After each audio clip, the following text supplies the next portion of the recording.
do wish you'd stop that, Jeff. It is rather off-putting.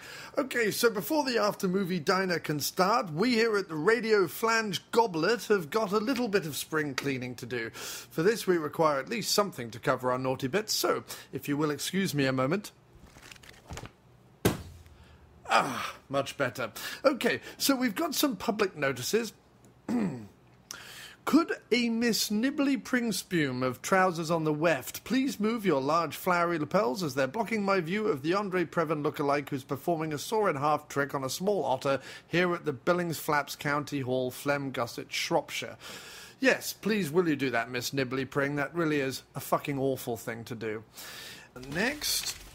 if anyone has seen a 5'10" balding man in a tattered dress suit, slightly too short, hanging out in the frozen produce aisle of Waitrose, spooning artisanal gluten-free organic vegan oysters into a bowler hat and occasionally yelping freedom, who answers to the name of Tiddles, please send him back to For the Gardens, Kidderminster Drive, the Copse, as it's tea time and his hams are getting cold.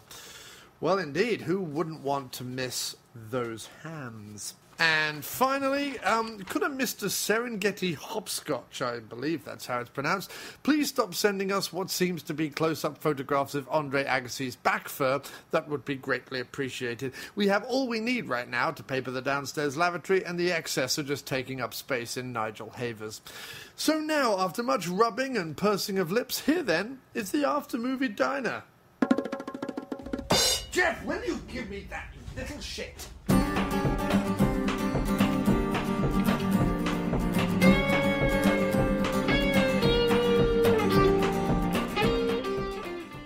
And welcome back to the After Movie Diner, and on this episode it is a fantastic return to form, as it is with my original co-host, longest and best buddy, author extraordinaire, and just a wonderful all-round chap. You've missed him, I've missed him, he's back on the show again. It's Mr. Jon Wallace. Hello, sir. Hello, good to be here. I'm back from outer space. Yes, you are. You just walked in to find me here with that smug look upon my face. and something of a beard growth going on, which I'm enjoying a lot. Yeah, the beard is pure. My beard isn't as committed as yours. My beard is pure laziness. It's just easier than shaving. Well, I mean, that's how mine started. Yeah.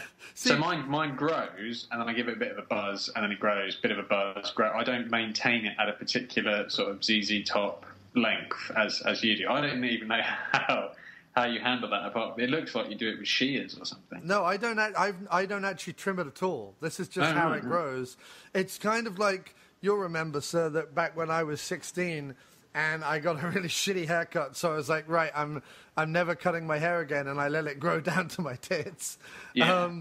It's kind of like that. Like, I had a beard for a long time, and I liked having a beard, and I hated not having a beard. And then I was just like, I'm just going to let this grow. I have a job that thankfully they let it grow, let it blossom, let it flow. Indeed. As the rubbish Clapton song goes. Indeed, exactly. As the big ginger pubic mane that my beard is, I quite enjoy it. I put a little balm on it occasionally. Do you really balm it? I balm it. I put beard balm on. That's commitment. That's what I'm talking about. I put beard balm on, yeah, when I get out of the shower. That's commitment to the beard. It stops it being too, like, grotesque, although it is pretty grotesque. Really. So yes, you're back in the After Movie Diner, and it's a couple of days after your third book of your Barricade, Steeple and Rig, which is the Kensterbeck trilogy. The third book, Rig, has just been released in the UK, will be released in the US in August. However, you can have it imported from the UK on Amazon, and it's a perfectly reasonable price, so everyone should just do that.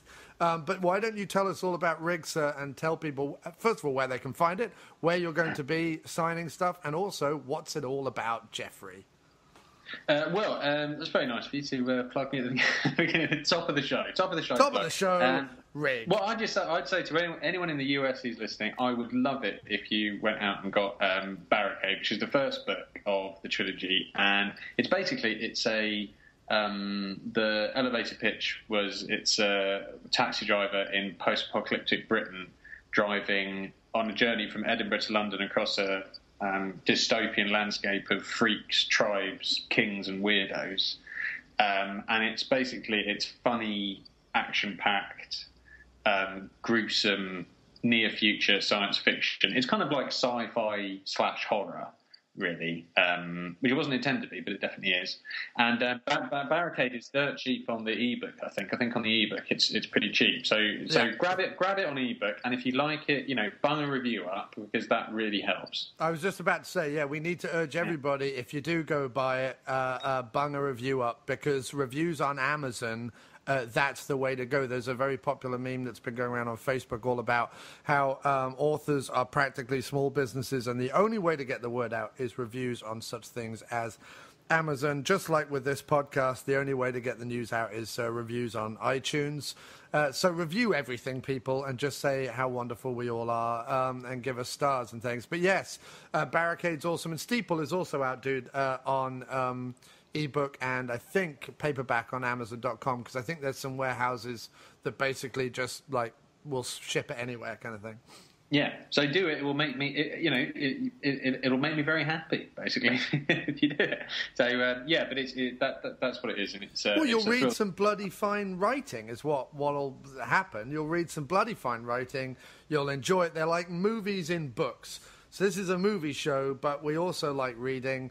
They're like movies in books. There's comedy, there's horror, there's violence, there's sci-fi-edness. It's all great. Thank you very much. Yeah, it certainly is. And it's great to have the third one coming out. And we'll be doing a little thing in London on the 30th, which is very nice, at Blackwell's, which is a lovely bookstore on Holborn. And it's all good in the world of science fiction authorship. But we are not here to talk about science. We're here to pick up the Caine and Keaton batons, which are dusty and discarded at the side of the running track because we became too heaving and breathless and weighty to continue running. And now we're carrying on. Yeah, we are. We were going to leave this particular movie to the end of the Caine and Keaton run. But because we only kind of planned this a few days ago, and we didn't have weeks to kind of find and source Caine and Keaton masterpieces from the 80s, we just thought we'd jump straight forward to the one movie that we're aware of in which they both star, and that is 2003's classic Quicksand, which stars Caine and Keaton. And, it's pretty tremendous. Now, anyone who listens to this who's also following on the Facebook group, we did get hundreds of questions, which we're going to tantalizingly answer at the end of the show. So listen to the review of Quicksand, listen to the whole show, and then hear your name read out and your questions. See what I did there? See what I did there? Now you have to listen to the whole show before you get your 15 seconds of podcast stardom. And you also have to hear all about Caine and Keaton Quicksand. But don't worry, it's going to be a hoot. John, why don't you lay out the somewhat moth-eaten rug that is the plot of Quicksand? Yeah. So Michael Keaton is a compliance officer working in, I don't know, New York or something. Very, very wealthy, driven, in the gym every day compliance officer who is made aware of some kind of curious discrepancy in their accounts and flies out to Monaco to investigate personally, as you do, and becomes embroiled in a Eastern European people smuggling operation, which is running off the back of a film production starring the one and only Michael Caine. Yeah, and the film production is basically a way for this Russian mob to launder money, because it's a fake movie, doesn't really exist, but it's a way to funnel money through something and then bring it out clean the other side. I don't fully understand it, but that's kind of what it is. Yeah, and things unfold. And what unfolds, as I saw you mentioned on Facebook, is a curious mix of a sort of a very low-grade Eastern Promises mixed with an equally poorly constructed Fugitive. Yeah, that's basically what it is. It's Eastern Promises meets The Fugitive, done on a tiny budget in Monaco, and starring Caine Keaton. And it what's hilarious about it is obviously once Keaton gets to Monaco, he gets implicated in quite a national crime. And that's the way that these mobsters are curiously trying to get rid of him, is by basically implementing him in a crime he didn't commit. And so it's in it, he's this like trumped up accountant. And on the front of the cover, it was something about like The Fugitive meets Die Hard or something like that. I'm like, this accountant who sat getting his bum saggy in a big plush chair in New York, looking over ones and zeros. It's hardly going to be the John McClane running around the gutters of Monaco shooting at Russian mobsters. And actually, I was right. He's not. I mean, he's resourceful. He's resourceful, but he's not Mr. Action Man. He's not leaping from car to car or anything. Yeah. I mean, the thing that you have to say about the film is that, you know, when we pitch it like that, as Eastern Promises meets The Fugitive, it's a very promising idea. There's you know, that actually sounds like something that you might want to slip in the old DVD player.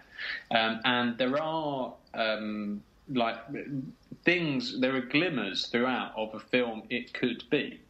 I think what's pleasing about it is that it's based on a novel. I haven't managed to write down who the author was, but it's based on a novel, and this is very much one of those films which is the product of a sort of, I'd be very surprised if this wasn't an accountant, loss adjuster's wet dream, basically. Right. It's like, I'm trapped in my miserable office, and I'm fat and I'm old and I'm useless. Wouldn't it be amazing if I was this incredibly driven, goes to the gym at 5 o'clock every morning, you know, totally packed guy who flies out to Monaco at the drop of a hat, meets a beautiful girl and busts up a people smuggling ring? It's very much a wet dream kind of a movie. And it's written by Desmond Loudon, the book. That's who wrote it. And he's written Bellman and True, The Real McCoy, starring Kim Basinger.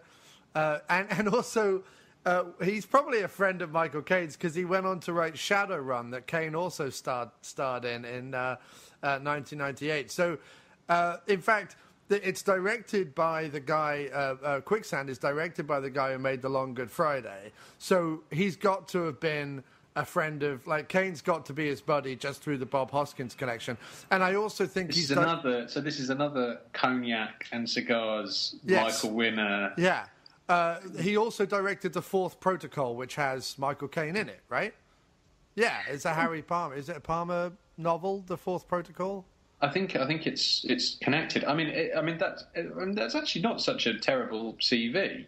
No, Long Good Friday and The Fourth Protocol, but then he goes on to make Quicksand and some TV movies, which, yeah, let's be fair. You'll like this as well. Sorry, dude, to keep interrupting, but you'll like this. He made the TV movie Paul McCartney Take It Away.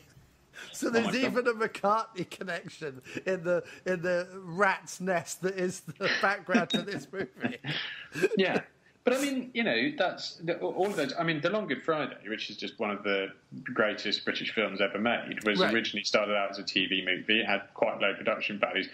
The thing which lets the film down most of all, it has to be said, more than anything, is the look of it. It's almost like it's been put through a sort of grey wash that it really doesn't look great. I mean, it's one of those things where the cameras, the lighting, everything is so out the back of a van in terms of quality that it does kind of look like, I don't know about you, but there's no directorial flourish that can come out from it, like, at all. I can't think of a single moment of interest in that respect. Like, for instance, The Long Good Friday has, like, one of the most extraordinary moments in British cinema, which is Bob Hoskins in the back of the car at the end, and his face going through a whole range of emotions, from defiance to acceptance to almost like the whole terminal illness thing. Right. But also think of the shots like when him and the policeman are walking down the quayside in London, and there's that really long tracking shot that's amazing. And like just the Long Good Friday, the way it's made is there are plenty of directorial flourishes, and Quicksand, even right down to the editing of the very last scene, I think was a bunch of shots with a couple of famous actors that they were able to basically go, look, you'll get a free holiday in Monaco. You know what I mean? Like, that's how they conned it. And let's be fair, two actors who in the early 2000s, were not up to snuff. Like, I don't think Caine had yet... they were not busy. Right. They were not busy. He had not yet come under the thrall of Nolan, who really kind of pumped blood back into the limp vein that was Caine's career at that point. And so I think they've gone to Monaco, and you can see in the ending scene that it is compiled purely in the edit suite. Like, the actress and the actor, and none of that was filmed in the same room at all. And I think that, and Caine was probably on set for this thing, 2 days, if that. They probably dragged him from the casino, still reeking of, day-old scotch and cigars. And he went, all right, I'll do it. I think a lot of it is sort of compiled on the hoof, with probably, I wouldn't be surprised if Quicksand the movie wasn't funded the way that Quicksand the movie within the movie is being funded. Like, I wouldn't be surprised if this wasn't a tax dodge for some Russian mobsters. I really wouldn't be surprised. It is quite possible. It does come across like that. It does. You're right. It comes across as hastily assembled. But there are little, as I say, there were glimmers in the film. There's a moment where, and when I say glimmers, these are ridiculous glimmers, but pleasing moments nonetheless. There's a bit where, because the fugitive plot arrives because that's one of the great things about doing these reviews, is when you start off watching the film, sort of not exactly sure where it's going, and it starts off and he's a compliance officer and he's flying out to Monaco, and Michael Caine appears briefly and then disappears for an incredibly long amount of time, and then suddenly this fugitive script just sort of plonks into the middle of it, and you go, and there's a nice moment where almost at the drop of a hat he becomes an incredibly resourceful, police evading, almost like resistance fighter in terms of his abilities, which is utterly implausible. There's a bit where he, it's one of those things where it's introduced. The way in which he's framed, there's a moment where he goes out onto a balcony overlooking a scene, and it's a sort of, it's basically a sort of Day of the Jackal kind of assassination thing happening. Yeah. And there is a moment where he has a choice to make, where he's looking at a particular thing. Well, but let's just say there's a gun lying down on the ground, and you immediately, as the viewer, go, well, don't pick up the gun. And what does he do? He picks up the gun straight away. And from that moment, you kind of know where the film is going. He doesn't just pick up the gun. He picks up the gun and spends forever looking at it. He's still holding it when the guy in question gets shot. You're like, once you hear the bang, dude, drop the fucking gun. Yeah, because the funny thing is that there's, and it's one of those things where you begin to see, and it's the power of hindsight, but you begin to see where things could have gone. Like, he arrives at the hotel room because he's been invited by the drop-dead gorgeous girl who is his sort of liaison with the production company, who is slightly innocent, not really innocent of what's going on. And that, as the, if he was more of a schlubby compliance officer who has done this as a bit of a getaway from his miserable life, and an incredibly beautiful girl invites him round to her flat, and he goes, and it was a bit more blatant that he was going around because, well, isn't this all a bit exciting and different from the day-to-day? And there was a bit more thought been put into how he was framed. and he wasn't immediately such a lethal weapon at the moment that it happens, then, you begin to take it in a bit more of an interesting place, as in a schlub put into the situation who manages over time to find some inner strength, then there perhaps there's something there. But they're so keen to get on with him being the fugitive, because immediately he's chased by the police, and there's a moment where he goes into a corridor and he grabs a fire axe off the wall and begins smashing all the lights out after him as he's running down this corridor. And it's one of those moments, just like with the rifle, where you go, no, sorry, rein it back. All he's going to do is run screaming down that corridor because a corrupt copper has just tried to blow his brains out. He's not going to think to... And also, what does it achieve, blocking out the lights? They can still shoot down a dark corridor, Michael. They can't see, but it is a corridor. And I also think that in a weird way, considering Harrison Ford is far more known as an action man than Michael Keaton is, they do a much better job in the movie of The Fugitive of, like, making him a little chubbier. Like, they dress him in, like, chubbier clothing, bigger jackets, bigger sweaters. They have that beard so that he looks a bit more schlubby and old at the beginning of the movie, and then over time he has to lose the beard and dye his hair and everything. Like, it's a bit more believable in that movie that Harrison Ford goes from schlubby doctor to, action man leaping off the falls than it is in this movie, where you're right. The moment Keaton twigs what's going on, he's hiding in vats of oil. He's disguising himself as a road worker. He knows to jump into a coach's luggage compartment rather than get on the coach, so that when the guy goes on the coach, he's able to dash out and run. He knows all this stuff. Like, he's never been to Monaco before either. Like, he knows where everything is. He knows where he's going. I would run out into the middle of the square and go, well, I don't know which one of these roads to go all I know how to do is ask the locals if they have any pets. Like, that's the only French I know, I know how to say where the caravan park is. That's about it. Yeah, exactly, yeah. What platform is the 1112 to Nice? That I can ask, but, how do I get out of this city where the local police are trying to assassinate me is not in my vocab, my tricolor vocab. Also, it's pretty incredible, like, how much, like, the plot, it has one of those great things where it's set up as, well, hang on a second, there's no way out of this. You know what I mean? Like, short of corralling all the Russian mobsters into pig pen and getting the national news down there and somehow getting them all to admit what they did, because everyone involved in this is dropping like flies around him. There really is, like, the whole setup of, how's he going to get out of this? There really isn't a way to get out of this except the sort of flim-flam, loose, like, all falls apart like a bad flan in an oven kind of way that they do it. And not only that, but hoary, hokey, old cliche way that they eventually do it. Well, and beyond that, the idea that this video testimony from this woman would have any legal weight.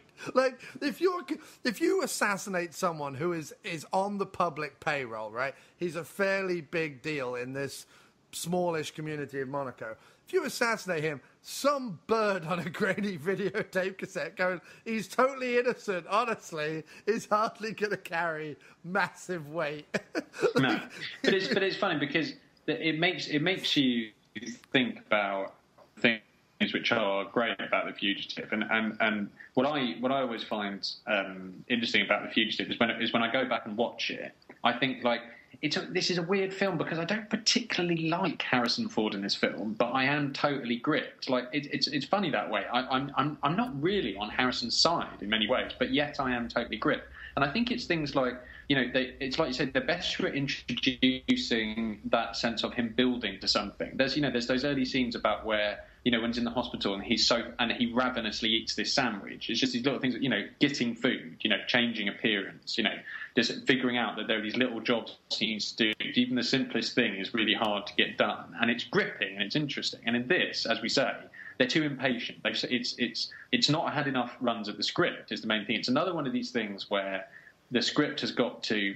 a third draft, if we're being generous, and then they just run with it. And there's been at no point has anyone said, let's give this another couple of goes. Like there's and it's one of those things, and it's something I always wang on about on this podcast. But there are several moments in it where a zinger is required, and what they needed to do was to sit down. Whoever's there, director, bloody busboy, tramp off the street and try and come up with some zings. There's one particular moment. The film has some very bad sexual politics in it, but you could address them. Yeah, that was all very grim. The way that was shown, like the people trafficking and the pornography and all the rest of it, was very, very grim. Yeah, well, it's another one of these things where they've gone like, oh, that's worked really well in these films over here. So and it's a bit grisly. So let's slap it in. But if you're not going to actually investigate that, that scene, that reality at all, if you're purely going to use it as sort of spice to flick over your plot, then it is inevitably going to feel like exploitation, and like nasty exploitation, and whenever it comes up, it's nasty. But there's one bit. Well, it's just out of place, and I think what you're talking. First of all, it's just out of place, and secondly, I think what you're talking about, like when Keaton sees the result on the screen of this abuse, right? Because the implication is that these women have been drugged up, stripped naked, and basically, for want of a better word or worse word, raped on camera and then filmed. Keaton just goes, see, look, this is what you're involved in, instead of being absolutely fucking horrified. And even when later on in the movie there's one more twist that we won't go into, but it does sort of take it into quote-unquote Taken territory, Liam Neeson Taken territory. When there's that twist, there's no sense of, like, urgency. Like, there's these people who are known for doing absolute grotesque things to women, and when this twist happens, there's seemingly no sense of urgency, and it's just Caine and Keaton, business as usual. Let's come up with this hokey-hoary way to trap these people that wouldn't stand up in court for a fucking second, and it just, like, carries on. And it's sort of, like... So it's one of those things where you just feel like, if you or I or Jim or anyone who follows the Diner Facebook page was given the script and went and was told, go over it. What you'd probably do, the first thing, you'd say, well, lose the people smuggling. You're not going into it seriously. This is a slapdash caper movie. Lose that. Make them bloody drug dealers or something, or arms dealers or something like that. There's just no need for it to be people smuggling. You're not investigating in a serious way, so it's just nasty. So ditch that. The other thing is like I say, there's a distinct lack of zingers. And there's one moment which is, again, connected to this schlub sort of growing into something else potential that the film has. There's a bit where this girl who is his liaison is they go back to her flat or something, and they go into her dressing room, and they're going to change because, I don't know, they're covered in muck or whatever it is. No, they go to the costume department of the film set. That's what it is. Okay, whatever. But they're in this sort of large sort of wardrobe area, and she says, "I'm going to go up and change," and he says, "Oh no, you're not leaving my sight. Change in front of me," kind of thing. Which is another one of those things that makes you go like, is this really necessary? Kind of thing. But she then says, as she's changing in front of him, she says, like, "Oh, are you enjoying yourself?" Right? And he comes up with this line about, like, "Oh yeah, I'm being chased by the police and blah blah blah blah," and you think that, and it sinks horribly, and you think that moment could have been rescued by if Michael Keaton as Bruce Wayne had been there, he would have had a really good line, like a line about, "Are you fucking kidding me? I've been framed up for, being shot at, and I'm on the run from corrupt police, and I'm stuck in a country where I can't speak the language." You could have strung together a nice little 3-part line there that could have been a real zinger and relieved the moment and made it like, and made something happen between them, and something that she sort of respects and makes it not voyeuristic and something else. Now, obviously that's massive hindsight and all the rest of it, but it is one of those things where you feel like it's this thing that seems to be missing in a huge amount of these movies, is it feels like they'd really be rescued by them going like, do you know what?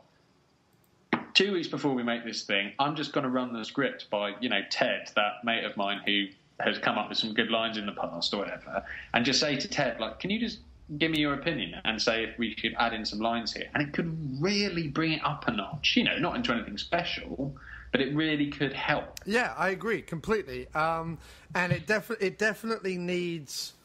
it definitely needs that. And it's odd, considering it's Michael Keaton, that it doesn't have that. And like I say... It feels very much like someone said to Keaton, don't worry, you'll get a free holiday in the south of France, and all you have to do is sort of read these lines and look bemused sometimes, I think that the biggest problem for me with the movie was the fact that I think once you got to Monaco, there was a strong setup, and I feel like... And it would be, of course, there's never going to be a sort of behind the scenes of this movie because I'm sure everyone involved in it has long since divorced from it. Well, it would just be Russians selling drugs. Right. Yeah, it's probably like just scenes of Caine being dragged out of casinos or Caine going, now listen, John Mackenzie, the guy who's directed this movie, have you met my Russian friend Olaf? He is going to give you buckets of cash, and we're going to make this little caper here that I've been reading on holiday. It's probably exactly... I would go, that's exactly what happened. Him and Mackenzie were sat around and go, this is nice, isn't it? How about we get paid to do this for 3 weeks? I bet that's exactly what happened. And some Russian guy who was on holiday went, I will pay for it as long as you are in the movie. But... I feel like it's got a strong setup, and I feel like the second half of the movie was constructed in the edit suite and constructed on the hoof. That's how it feels. Especially the final act. The final act is so close to like wobbling and completely falling apart. Like I've actually never watched a film where the last act felt so much like someone playing Jenga, and any minute you could pull something out and the whole fucking thing would collapse. I know exactly what you mean, but at the same time, when Caine finally returns to the film, because it's a very weird thing, because he appears at the beginning and then twice, as you say, sort of in a casino, but that's it. He's away for, apart from these flashing appearances, he's away for a good 40 minutes, if not a bit more. And then he comes back at the end, and there's this little flash of a moment of Caine and Keaton teamed up, right? Which makes you go like, oh, I could really have used them being teamed up for the whole film, right? That could have really been something. Even the best fight scene in the whole movie is between Caine and Keaton. Good. That is good. There's a good fight scene. There's a good, I would say this film is worth seeing for a couple of things. I would. And I agree with barely. Yeah, I mean, it's available on YouTube in the UK, and it's available on voodoo.com for a small rental fee of like £2 or something. So you can check it out in the US, and it is available as well. Lionsgate put out a DVD of it, which I think is $5 or whatever, and it's not unworth that. Like, if you're a fan of either of the leads, actually, I would say if you're a fan of Michael Caine being Michael Caine, rent the movie. If you're a fan of Michael Keaton, you're most likely going to be disappointed because this is not one of his signature twitchy, quirky, fun roles. This is very much him going through the motions. There's not even like one of those wild-eyed, raised eyebrow, back off man kind of Keaton moments. There isn't even that. You know what I mean? And so even the moments... Sorry, there's a siren going by. Hang on. Even in the moments where he's meant to be angry and where he's meant to be strung out and where he's meant to be stressed and where he's meant to just be seeing this awful shit, Keaton never really kind of comes out of his shell. It's like that's a little frustrating for me. Whereas Caine has a good shouty moment. Caine has a good, like, they've used me as an idiot. Like, there's a really great Caine shouty But again, his moment, lines don't ever really come together. It's a bit scrappy, and he never really gets. You know, if you'd have just, it's like say, if you'd just gone over it a couple of times, like when he comes out, it would really lift it a lot. You know, a lot of it's in the language and everything, and it does feel, it really does feel like a second or third draft. It feels like you've gotten to the end, and then you've gone over it once to make it kind of stick together. Then you've gone over it again to make it, you know, to put a few plasters over a few yawning gaps, and that's it. You know, no one has done the draft to go like, okay, now let's take it, let's make this all that it can be. No one's done that, because of course it is one of those things where if you started to pick at threads, this whole thing would come streaming apart. Like you say, like it's a Jenga thing. It would, like, you pick at one thing and the whole thing's going to come crashing down. But you just have to. I just feel like they should have just ignored. I would have far rather have watched something a shitload more entertaining with a shitload more good lines. That when you finish the film, or even when you're watching it, you go, well, that doesn't work, and you sort of scoff at every now and then. That's at least entertaining. Yeah, I mean, look, if it was sort of within the first half an hour, Caine and Keaton had joined forces and were running all over Europe doing bonkers stuff, and at some point Caine's stunt double was, like, hanging off a train, I would have been all for that. Like, do you remember when we watched Blue Ice? And there were two things about it that were great. One was, like, the direction, because Russell Mulcahy is, like, insane with the Dutch angles and the lighting. So that was all fun. And then there was also, like, a bit where Caine's wheezy stunt double got to do, like, a bunch of jumping and running and shooting. Yeah, but it also had exactly the same thing we're talking about here, in terms of there's this whole other film with Caine, where Caine and Bob Hoskins are in an action film in London. Like, that's what Blue Eyes should have been. No, completely. And this should have been... I think this could have been two films. Now, the other film we'll talk about later in relation to one of the questions we had. Okay. But one of the films this could have been is Caine and Keaton as an action duo with a lot more snappy lines. You know, like someone does a Shane Black on it with some lines and gives them guns from a much earlier point. And, you know, and they tool up and fight the Russian mafia in Monaco with a few car chases thrown in. I mean, they couldn't even afford a car chase, could they? There wasn't even a car chase. Not even a couple of 2CVs being pushed down a hill. No. There's nothing at all. And in fact, if it had like a Ronin-esque style car chase in the middle of it, you would have at least been going, well, okay, all right, you know, there you go then. You know, excellent. I got to tell you, it also does one of the most pleasing things possible for an American film to do for an Englishman, which it does the classic British geography thing, because like Hollywood British geography is London, Scotland, White Cliffs of Dover. Like, that's what Britain is. Right. And they have this entirely pointless thing with, as you say, the Taken flashback or the Taken element of it. And a part of this, they cut to England. There's this whole thing that he's got a kid in England. That's never explained. That's all just weird, that he's got a kid in England. And they're riding horses along the White Cliffs of Dover, which always makes me hoot that. They love having horses on the White Cliffs of Dover. Well, I think, and you can tell that, I mean, first of all, you can tell that the daughter is English, just by the looks of her. But, like, the teeth. What? The teeth. Well, yeah, everything about her. She's just like... a little English brat, but like the and also it's hilarious because I mean, did they? Look, I'm the first to say that I don't need lots of pretty people in my movies, so please understand it's not what I'm saying. But did they honestly go out and try and find like the most awkward, nerdy-looking girl to play his daughter? Because she is a shocker when it comes. Like, it's just awful. Anyway.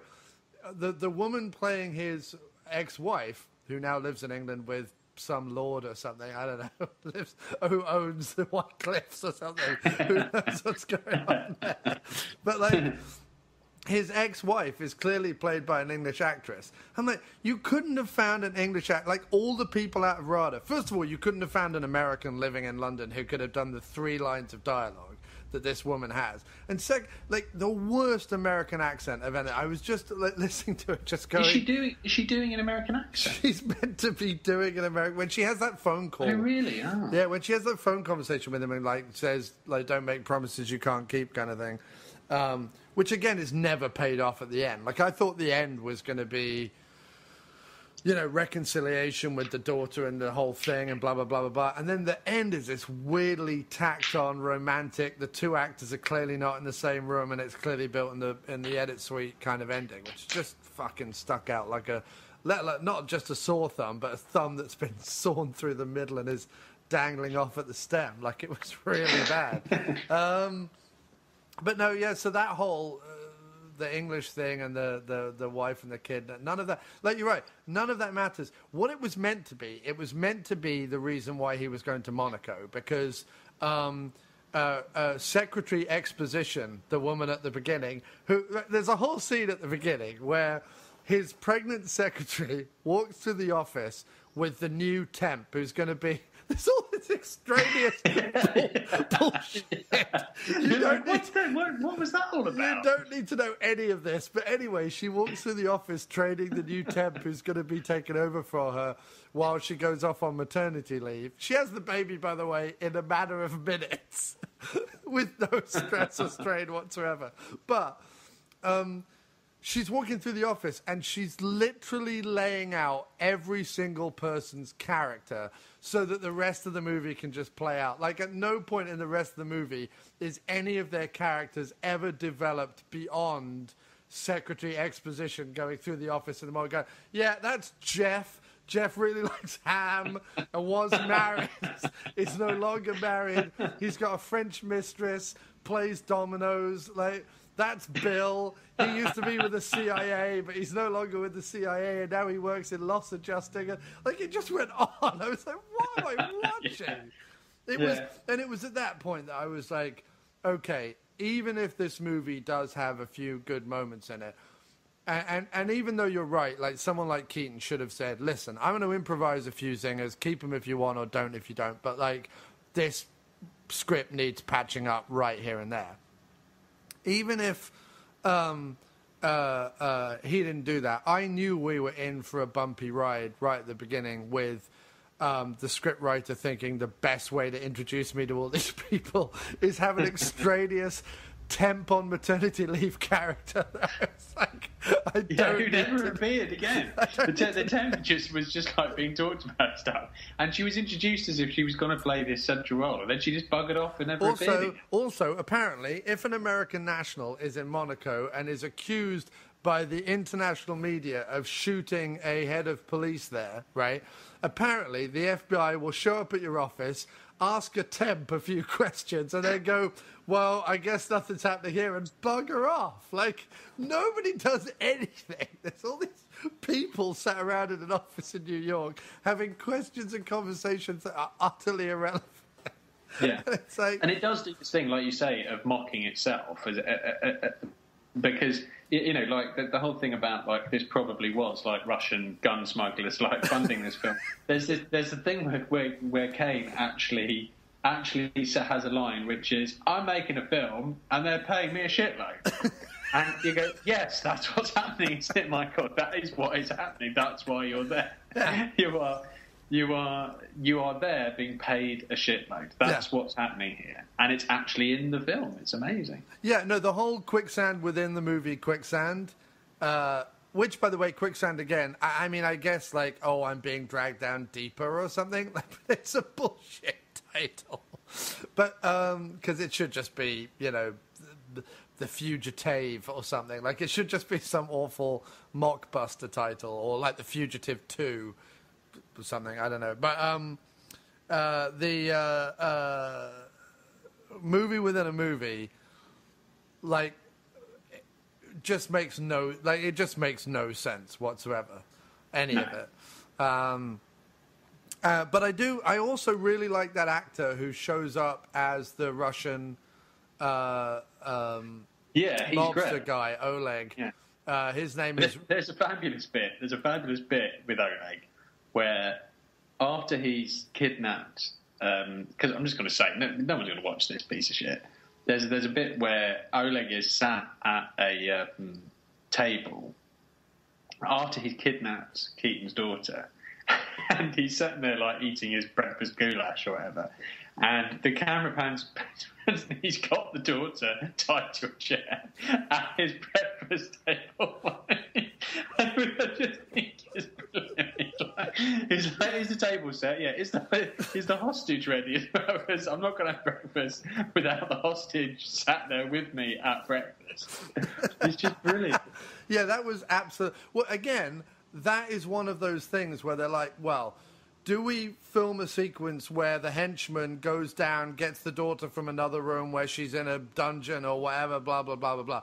No, scrap all that. Like Mackenzie's gone, scrap all that. Just tie the daughter to the breakfast chair and away we go. Like that's just get the feeling there was an actual, compliance officer following Mackenzie around going, no, I'm sorry, but we haven't got the money for that. You've got this room for 4 hours. That's what you've got. Like one of our films or something. Like that's what they have. Like, can we not film something? Can we not get a dungeon? No dungeons. You've spent all your money on Caine. Yeah. On Caine's bloody cognac supply alone.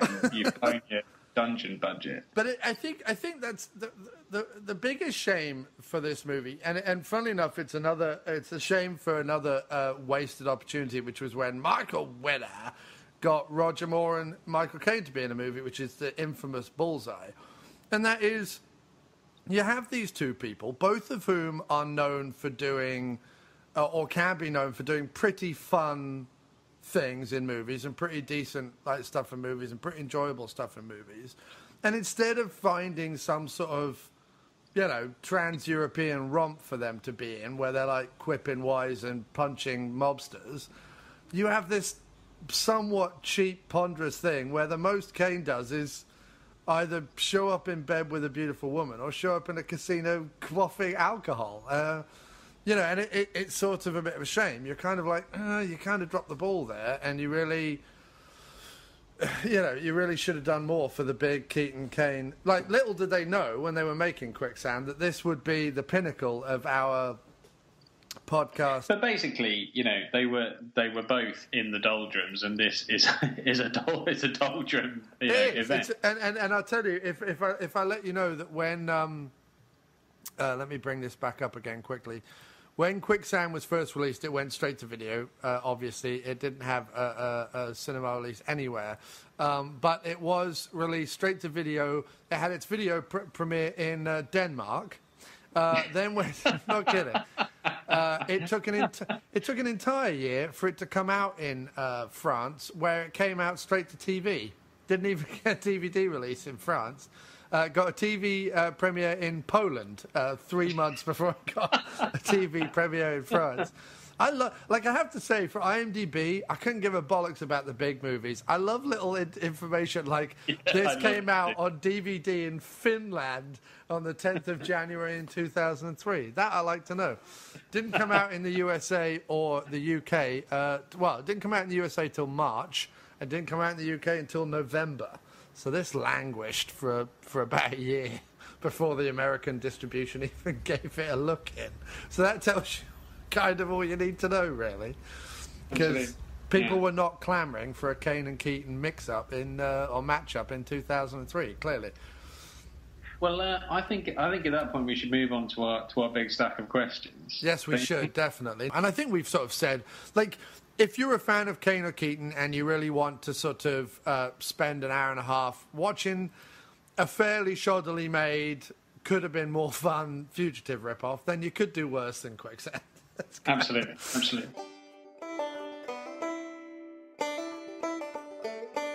All right then, so before we go on to listeners' questions, just interrupting the podcast just a little bit to say if you've been enjoying this show, and if you haven't, I'm sure you're not even listening to this bit at this point. So if you've got this far, hopefully you are still enjoying it, and in which case you may be sitting around going, you know what, this guy puts out content every single day and every single week, and I want to keep this old website going. Well, we are doing a huge redesign, and we are going to be relaunching a whole bunch of stuff, and we do need your help and support. So please go over to patreon.com, that's patreon.com/aftermoviediner, and sponsor the show. Or indeed go to aftermoviediner.com and hit the donate button on the website. Or indeed you can go over to miskplumbingfixtures.bandcamp.com, buy one of our albums, or you can go over to Spotify, look up Miscellaneous Plumbing Fixtures, and stream some of our albums. Any of that will help support, sponsor, and continue the After Movie Diner website and podcast, and all the other affiliate things that we do. So if you like any of that stuff, please go ahead and do that. Also, if you want a free way to support us, share this podcast, share it amongst your friends, share it amongst your family, share it amongst strangers on the street. Do whatever you can to get people to listen to the show. Share it on Facebook, share it on social media, rate and review the show wherever you find it. Just tell someone, one person a day, about aftermoviediner.com, and that would really, really, really help. And with all that, back to your questions.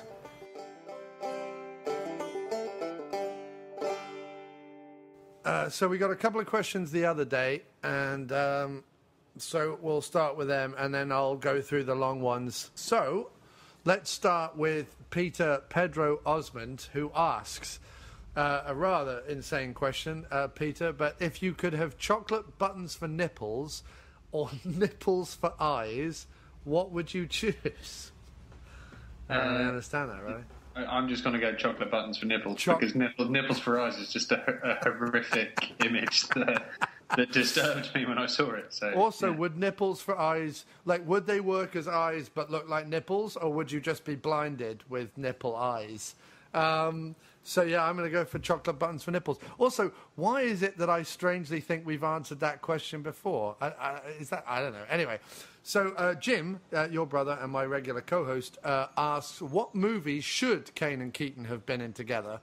To which Dean Garman answers, I think, a little ingeniously, Batman Begins, Dark Knight, and Dark Knight Returns, meaning we all love Keaton as Batman. But which film do you think, Caine, either of Caine's career and or of Keaton's career, would you like to have seen them paired up in? Well, I have a slightly different answer. First of all, I think the Batman idea is an excellent idea. I loved Michael Keaton as Batman. I just absolutely loved him. He's far more likable than your other man. But this is what I was referring to earlier. I think that it would have been great if they'd have done A Fugitive 2 instead of US Marshals, where Michael Keaton is in London and Michael Caine is the copper catching the fugitive in London. Because when I saw this, I was like, I really like them, being in the same film together. Yeah. And it would have given, do a proper Fugitive 2 with Michael Keaton, not as a loss adjuster or whatever it is. Come up with something a bit more interesting. Yeah, not like Quantity Surveyor goes rogue.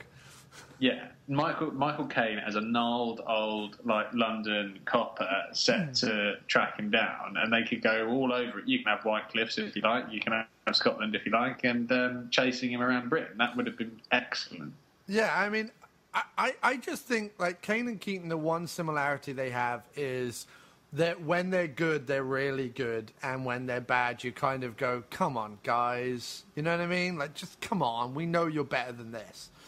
I mean, at least the director is a friend of Caine, so at least we got some shouty Caine, which I enjoyed. But which movie did I want to see them in? I mean, I like the Batman idea, but of all of Caine's movies and all of Keaton's movies, I would like to have seen them in The Italian Job 2, rather than an Italian Job remake. You do The Italian Job 2, where they're both driver crook guys. I would have gone with that, where they were sort of having lots of banter and driving. Yeah, that'd be good.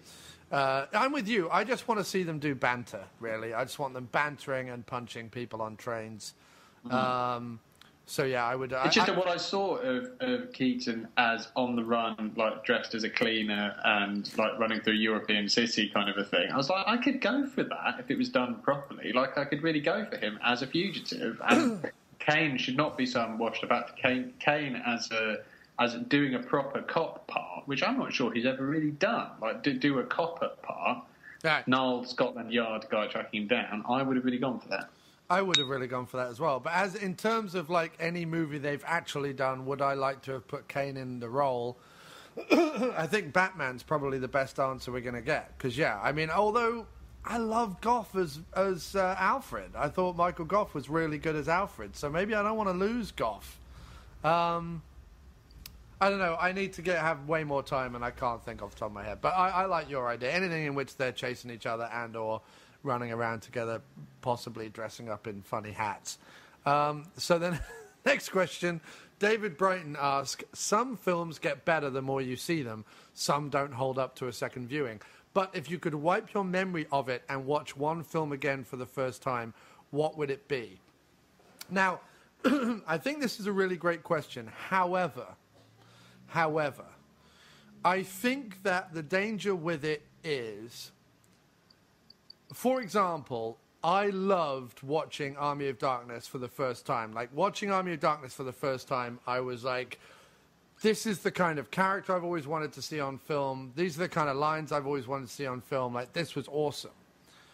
But if I wiped that from my memory, but kept all the other movies that I've watched since then, and then rewatched Army of Darkness now, my response would be completely different, because it wouldn't be the formative experience that it was.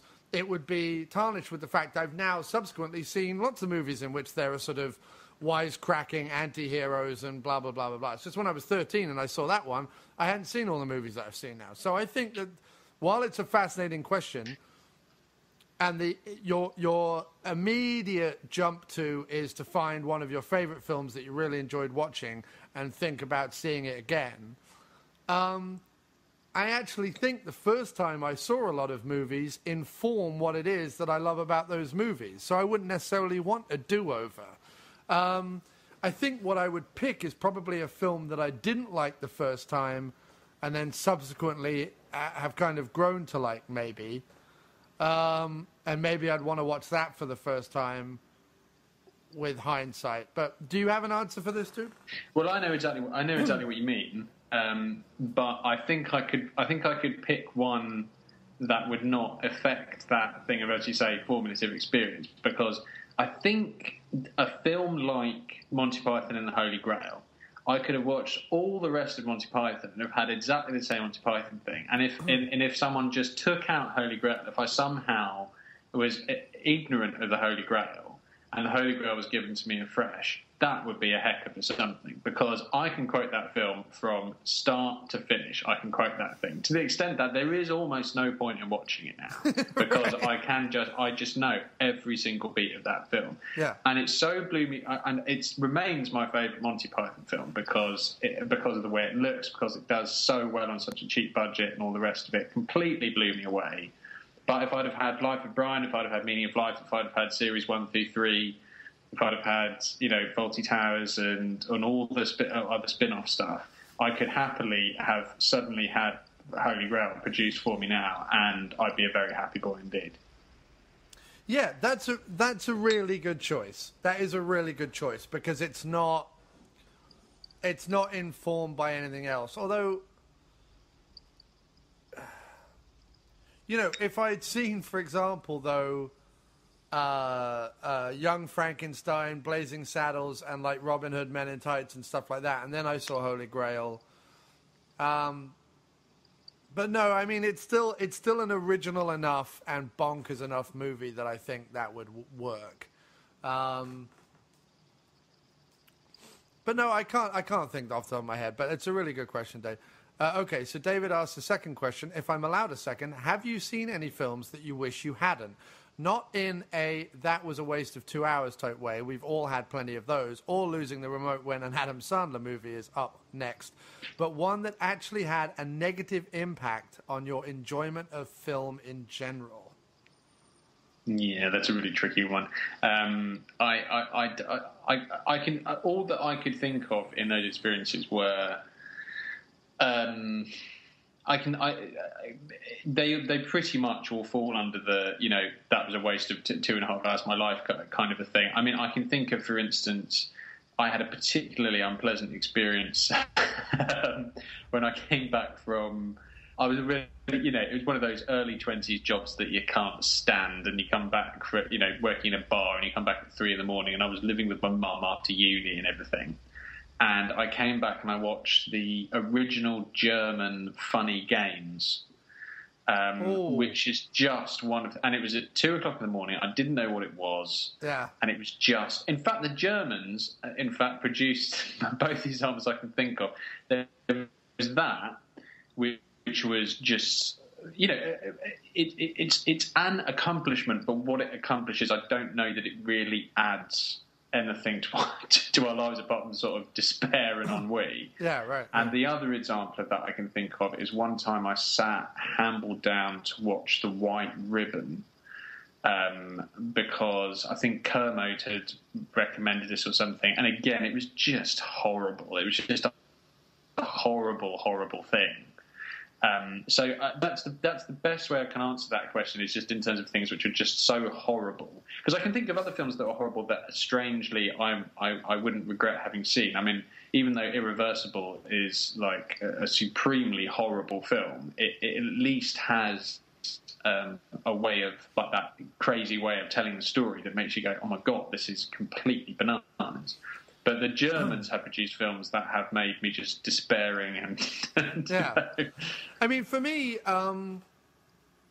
there are lots of directors that I liked originally that have now subsequently gone on to make films that irk me, people like Tarantino and so on. But nothing that has ever made me give up on film in general, or even look at film in general a different way, because even just today, I watched the movie from the early 60s that I got on the Blu-ray screener called Pit Stop, and I was just absolutely blown away by the cinematography, by the music, by the acting. So I don't think there's anything that would ever destroy film for me in general. The closest I have is actually a movie I've never seen and I refuse to see, and that's the Evil Dead remake. And to explain very quickly, obviously I was a huge Bruce Campbell fan, a huge Evil Dead fan, and even through all the shitty straight-to-video movies Bruce did and bad cameos on TV shows and a whole 7 series of Burn Notice where I was like, yeah, but close, but no cigar, like he could have been so much better, but I sat and watched the whole thing. Like, I was a huge, huge, huge, huge fan.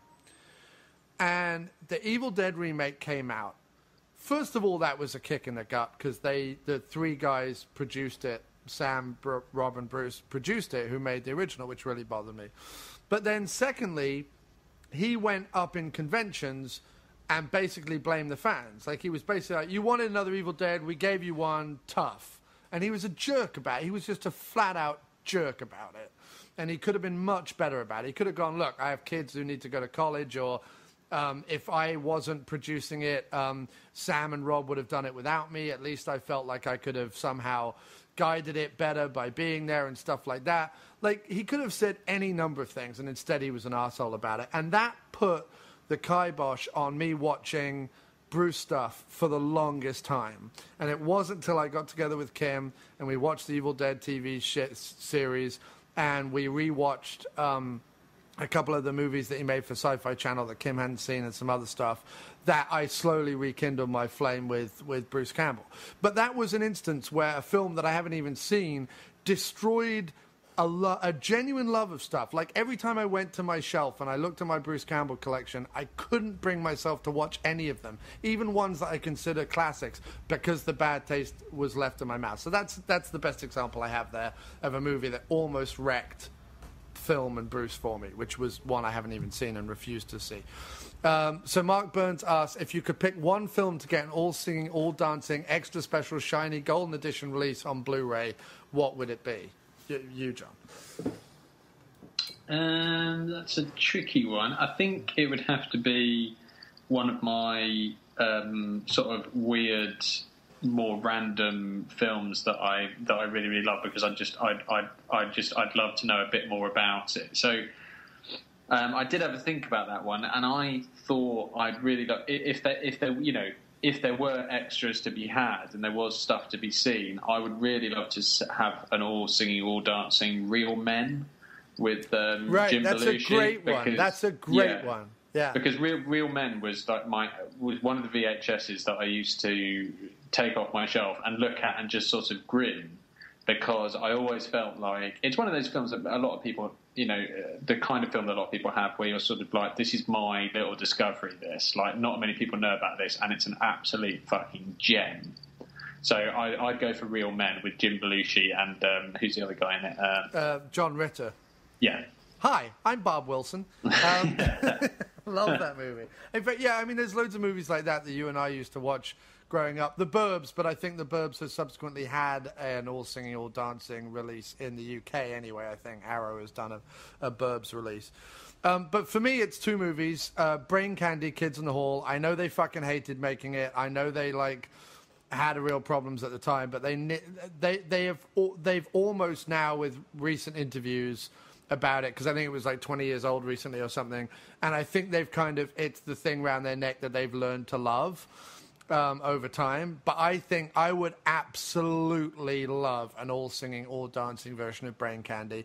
And the other one is Sir Henry at Rawlinson End. I want every last scrap of Viv Stanchel on video put on an all-singing, all-dancing Viv Stanchel box set with Sir Henry as the thing. I don't care. Get Neil Innes to do a commentary. Get fucking the people who produced it to do a commentary. Get, I don't know, show clips of Trevor Howard on set. Anything. I just want an all-singing, all-dancing Sir Henry. That would be incredible. That's a goodie.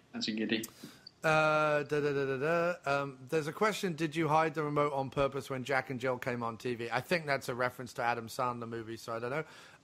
Mark Burns says, and in the same vein, if you could curate a film festival at your local theatre over a weekend, what films would you show and why? Do you have any answers for this, John? Because I have an answer. I think if I was gonna curate, it would either be stuff that, it would either be those sort of choices about little hidden gems that perhaps I think people, some people, basically, I'd get Alex Cox, age however old he was when he was doing Movie Drome, to front a movie festival where he does weird little introductions to each film, and I do things like, Candy Mountain, Real Men. Candy Mountain! Get an all-singing, all-dancing version of Candy Mountain. Frenzy of Eddie Coyle, Beat the Devil is a great movie. Lorraine Margot, 13 Assassin, films that I had absolutely no idea about and really blew me away as a sort of thing, a theme of films that I had never heard of and I came across and blew me away. Or I'd have to go the other option and do the films that I just couldn't stop watching films when between the age of 16 and 22, because there was a real core of films.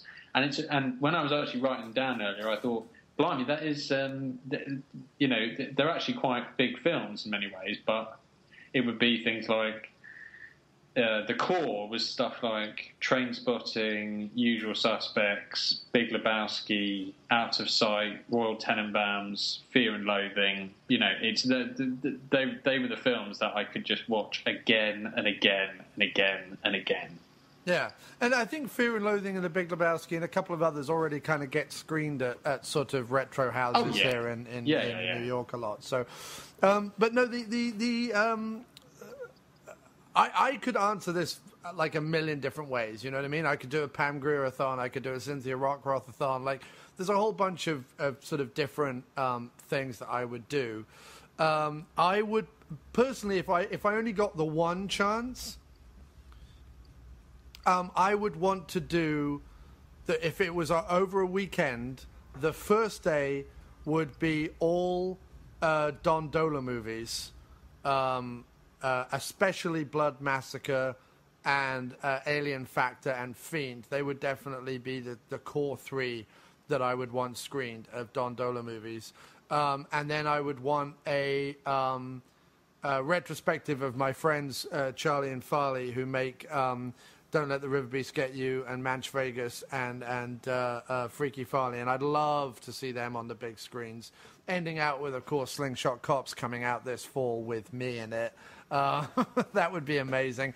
So, yeah, I would like to kind of shine a light on maybe one day would be Baltimore filmmaking, so I could include a couple of the other gems like President's Day and Witches Brew and some other ones that I really like from Baltimore.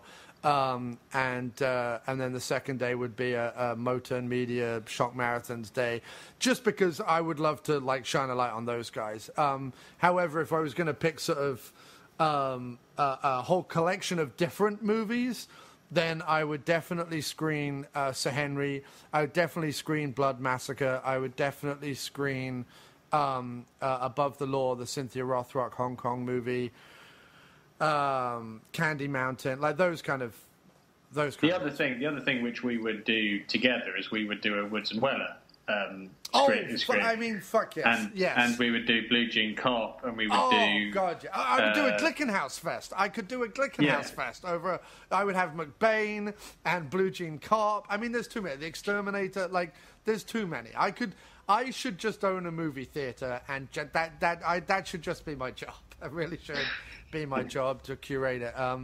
Or someone should bring me in, and I should go, nope, don't show fucking Ghostbusters as a midnight movie. I know you want bums on seats, but Ghostbusters was a huge blockbuster movie. It's not a B movie. Get it off the fucking thing and put on a decent B movie no one's heard of that might actually gain an audience from it. Just like with the Duke Mitchell movies, Gone with the Pope, and Massacre Mafia style, I came across those because it was a totally bonkers midnight screening at the Landmark, and I fell in love with it. And every month, Kim and I go to the Nighthawk, which is here in Brooklyn, and they do a screening of a movie that only lived its life on 42nd Street for like a week or 2 weeks back in the day when 42nd Street was the thing.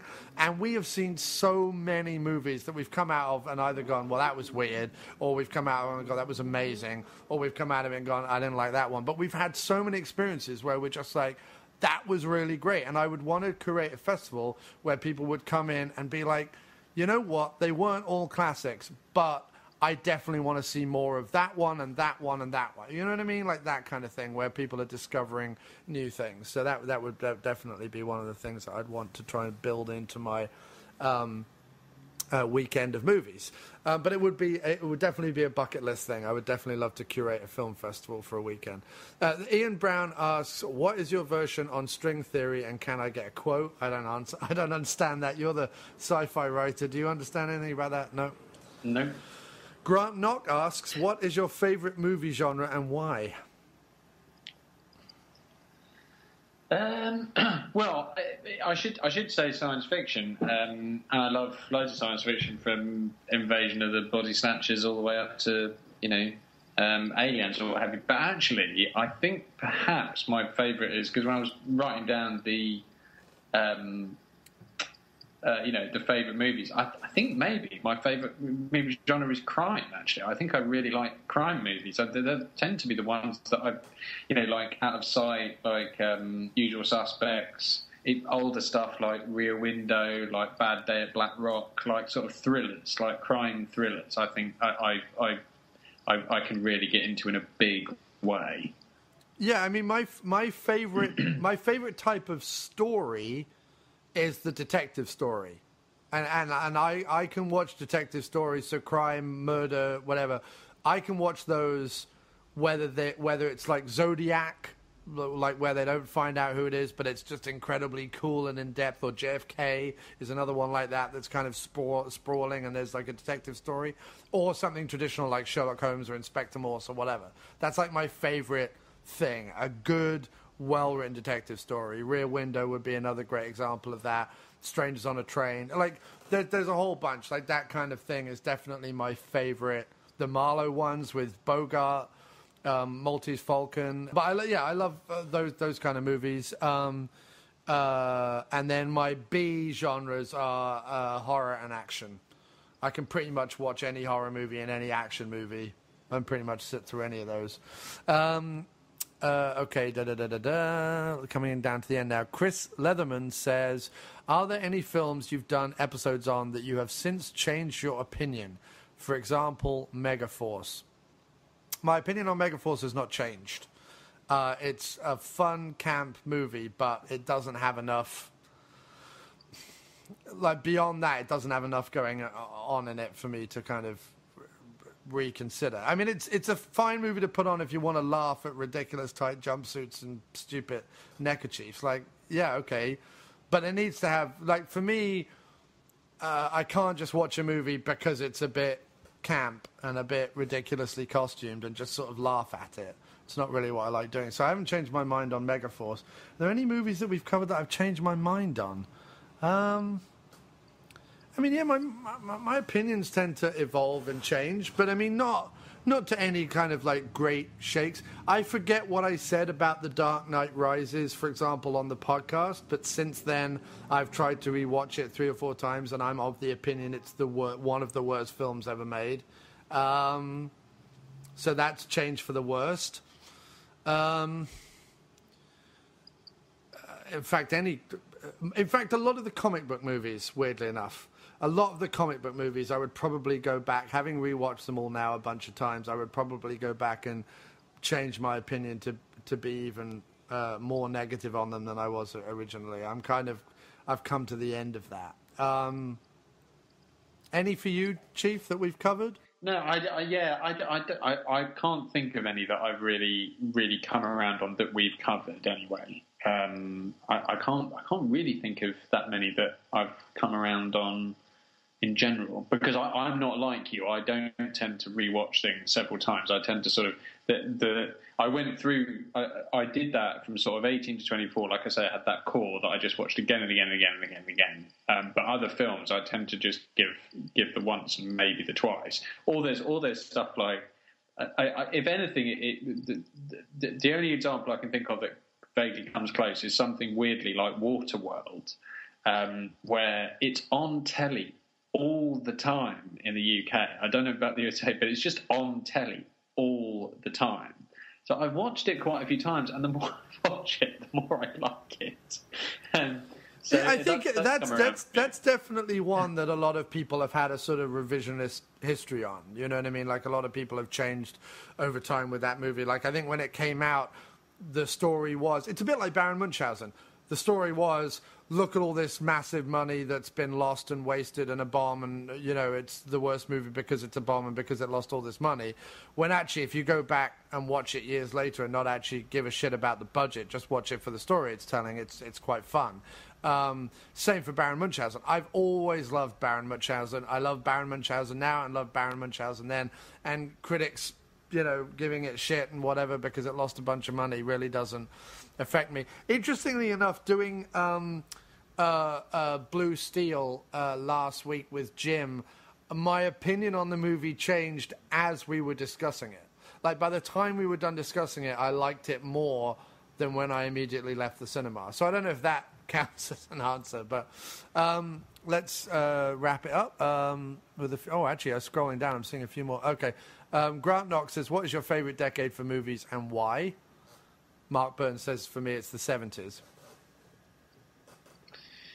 Yeah, the 70s is definitely the time. In terms of Hollywood, you know, the 70s is definitely the time where, you know, because it has things like the golden age of Jack Nicholson, for instance, and he featured in some of, you know, the great movies, and, you know, De Niro as well, and Pacino. You know, people were really trying to do something then. But I will always have a massive affection for the 80s because it was such a sort of weirdly confident time, and films, but that confidence doesn't manifest in, for me, so much in sort of brashness as opposed to sort of a kind of sort of joy. There's a lot of 80s films have a sort of joyful story, pure storytelling innocence about them, which is which I've come to appreciate more and more and more, living through the noughties and the 10s. I mean, I think the 90s were great. as well, I must say. I think the 90s were great, but there's a lot of recycling going on. Yeah, it's also weird, though, how if I'm going to revisit a movie, it's more likely going to be from the 70s or the 80s than it is the 90s. I have this theory on 90s comedy, not so much like Train Spotting and Usual Suspects, although I have to say I probably haven't watched either of those in over a decade. But there are certain filmmakers, Coen Brothers, Tarantino, people like that I go back, Kevin Smith, that I go back to from the 90s. So that maybe counts. But in general, those one-off hits that were huge at the time in the 90s, I don't. But I have a theory on 90s comedy, and that is when you go back to stuff like Austin Powers, for example, or even Wayne's World for that matter, you kind of go back to it now and you go, what were we all laughing at? You know what I mean? And there's other 90s comedies that I could bring up. The American Pie series is another prime example. You're like, what were we laughing? Like, why was this a successful movie? Whereas you can go back to 80s comedies, 70s comedies, 60s comedies, time and time and time again. So, I don't know. I loved Bill and Ted. Well, Bill and Ted is 80s, dude. Yeah? Bill and Ted is 80s, yeah. I'm pretty sure. I don't think so. Let me look it up. Bill and Ted's... Okay, the first one is 89. Really blimey. And the second one, I guess, is probably therefore 91 or 92. But I don't really... I think of those as 80s comedies, not really like 90s comedies. I'm talking more sort of the big blockbuster comedies like Michael Myers and the American Pie ones and... You know, and it's a bit like horror. Well, I think the first... I still think that the first Austin Powers is funny, and I still think that the first Wayne's World is funny. I think Wayne's World 2 is very bad, and but that's purely because he just dug up Danny from Withnell and I always found that excruciating. I never found that funny. Right. And the other Austin Powers movies were very bad as well. But still... I went to the cinema, I still give the 90s credit because I went to the cinema and I laughed. And in the noughties and at the moment especially, I just don't go see comedies because I just think they don't look funny. No, they're not. And I think it was very interesting to me how quickly I got tired of the Seth Rogen, Judd Apatow shtick. Very, very quickly got completely tired and done with it. The only person, and I won't go see them in the cinema, but I'll sort of rent them on demand or on iTunes or whatever, is Will Ferrell. And again, I have to be very picky which Will Ferrell, but I still think he does good stuff. But like all that other stuff from the early days of Judd Apatow. Apart from the odd one, like the 40-Year-Old Virgin or whatever, apart from that, I'm like most of them I've become pretty sick of now. But no, for me, the answer is the 80s, the 80s, the 80s. And I think it's because of the avenue of video, I love the idea that the 80s movies are multi-layered, meaning you get all the blockbusters, you get all the classics, you get all the family favorites, you get Scorsese still making great movies and Spielberg making movies and, all the rest of it. You get all that. But then you get all this like great new filmmakers that come out because of the advent of video. You know what I mean? And yes, okay, some of that starts at the end of the 70s. But, you get some really interesting stuff being made by a multitude of distribution and production companies that crop up everywhere. And then underneath that, you've got all the people who bought video cameras for the first time and started like putting out even weirder little like homegrown, made in a backyard in Michigan type movies. So I like the fact that for the first time in the 80s, if you look at the 70s and the 60s and the 50s, because all the movies came out in the cinema, unless they were made for TV, first of all, less movies are kind of getting made. But secondly, they have to be of a caliber. And also, they are playing to adults because it's seen in those decades that adults are the ones with the income. Drive-in is where you get people like Corman making movies for teenagers and kids. Like, that's where Corman made all his money because he was like, well, what do kids like? They like drag racing. Fine, we're going to make 1 billion drag racing movies, and then when we run out of steam for that, we're going to make 1 million bike riding movie. And when we get rid of that, it's going to be beach Blanket, Bingo, Fiesta, whatever. Like they're all about teenage movies. That's going on in the 50s, 60s, 70s. So it means that there are B movies and things. But for me, the 80s are there's just something satisfying about all the different layers and all the different corners. And I still don't know everything about 80s movies. I'm still discovering stuff that I love. So, yeah, for me, it covers every genre and it has all sorts of wonderful things in it. The 80s is my decade for me. Okay. Kim asks, will you watch The Little Mermaid with me and let me sing all the songs? If not, please detail out at least 3 reasons why, and I would also like to know if John supports your decision. I would happily watch The Little Mermaid and let Kim sing all the songs. That wouldn't bother me at all. I am not as sort of uptight, grouchy, or hipster on my opinion on Disney cartoons anymore, and I would quite appreciate the joy of doing so with Kim. That would be great. Sounds good. Do you support that decision, John? I support that fine. That's excellent. All good. Last question then.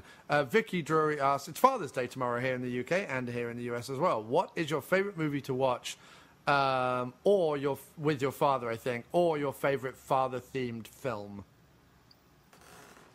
I could only think of really unoriginal here and go for The Last Crusade. But that's an awesome one. Yeah. But it's just really satisfying. It's stupid because Sean's like 4 years older than Harrison. It's like they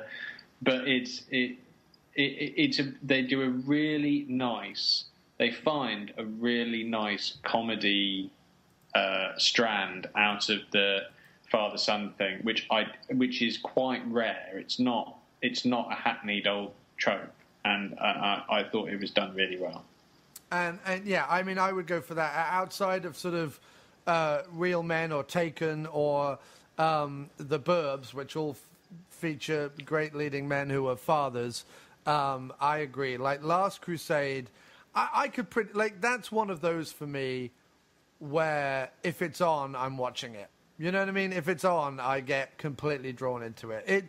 It's consistently my favorite of the Indiana Jones films. You know what I mean? As brilliant as one is, and as sort of bonkersly bleak and weirdly offensive as part 2 is, I love Last Crusade, and I will watch it a million times. He's not a father to him, but he's a father figure to him. Doc Brown in Back to the Future is pretty damn good as well. Yeah. Yeah. But yeah, that's it. So I think that's an awesome place to end, sir, as it is Father's Day. As obviously you yourself going to become a father soon. So that's very exciting. Congratulations to that. And just in general, what an excellent conversation. Thanks so much for being on the show, and I do hope you'll come back soon. And we either do more Caine and Keaton or we do something completely different. Absolutely, yeah, that was excellent.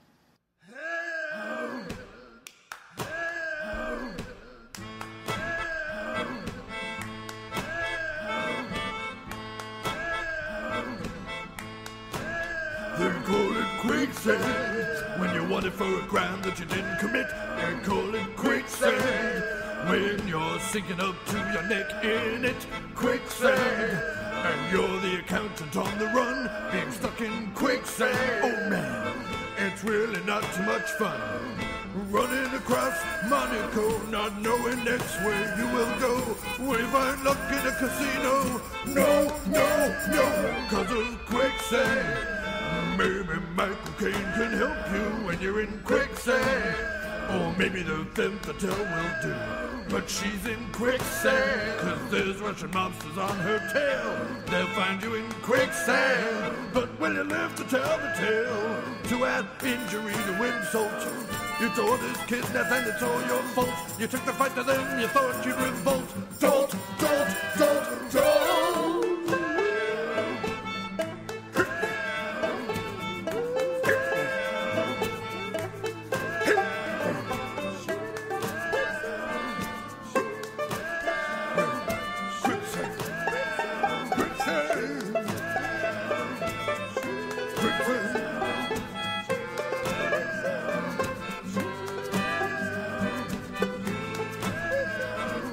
Quicksand, the movie went straight to DVD. We're talking quicksand. The reason why is plain to see. Caine and Keaton in quicksand. If they both tried a little harder, quicksand. Or maybe if they just find the rider, running around Monaco, not knowing next where you will go. What if I luck in a casino? No, no, no. To add injury to insult, daughter's kidnapped, and it's all your fault. You took the fight to them because you thought you'd revolt. Talk, talk, talk, talk. Keep you along. Never take the fight to them. Because you're in quicksand. Because you're in quicksand. You're both in it like a bloody idiot. Because you're in quicksand.